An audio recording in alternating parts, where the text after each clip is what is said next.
Sahabat petani walet di seluruh Nusantara, ada beberapa hal yang kita harus lakukan ketika RBW kita mengalami stagnan. Ya.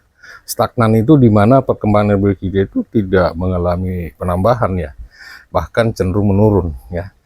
Yang pertama, ya, kita harus mengevaluasi daripada kelemahan-kelemahan daripada RBW itu, karena mengelola sebuah RBW memang harus melakukan evaluasi, ya. Tidak boleh kita biarkan begitu saja berkembang sendiri, tidak mungkin. Harus dipelajari dulu ada kelemahan-kelemahan apa di dalam RBW ini, kok tidak mau berkembang, ya. Dengan cara mungkin memperhatikan aksesnya, ya, terutama itu akses, ya. Terus apalagi temperatur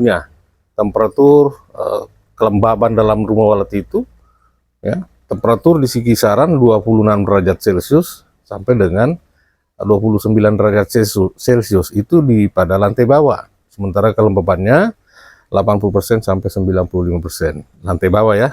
Kalau lantai atas tidak masalah, pasti mengikut. Ya, paling tidak di atas itu kelembaban 80, ya, atau temperaturnya mungkin 29 derajat Celcius atau sampai 30 itu tidak terlalu bermasalah. Yang terpenting itu lantai bawah, ya.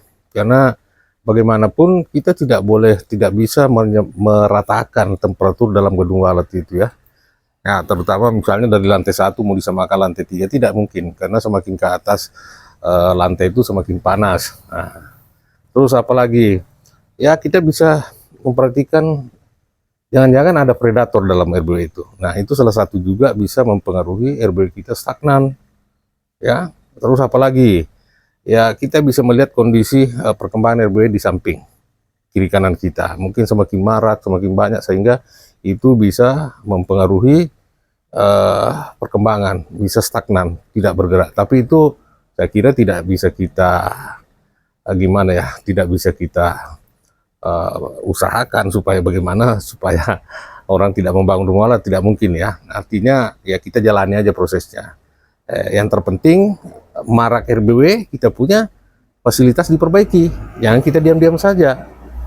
Oke, ya, beberapa hal yang saya sebutkan tadi itu mungkin bisa membantu teman-teman semua, ya. Jadi kalau stagnan itu sebenarnya bukan penyakit berbahaya, ya. Artinya tidak terlalu fatal lah, kecuali kalau song, ya, itu baru dia, atau diserang burung hantu, itu penyakit fatal itu. Tapi kalau cuma stagnan aja, karena stagnan itu bisa diatasi, ya. Ya, perbaiki evaluasi RBW-nya, cari titik kelemahannya, pasti ada. Oke, semoga bermanfaat.